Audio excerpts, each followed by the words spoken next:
According to the Jewish custom, యూదా సంప్రదాయం ప్రకారం he should have been whipped 39 times. 39 సార్లు కొరడా దెబ్బలు పడి ఉంటాయి. Every time they would whip him. ప్రతిసారి ఆయన మీద కొరడా దెబ్బ పడినప్పుడు The whip has 9 heads. ఆ యొక్క కొరడాకు 9 కొక్కీలు ఉంటాయి. And it will go and clutch his flesh.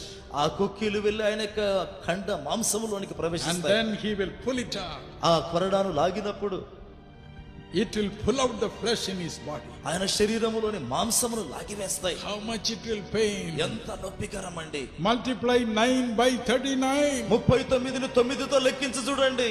How much it would have destroyed his back. ఆయన యొక్క వీపు భాగాన్ని ఎంతగా నాశనం చేసిందో. How much flesh it would have pulled out.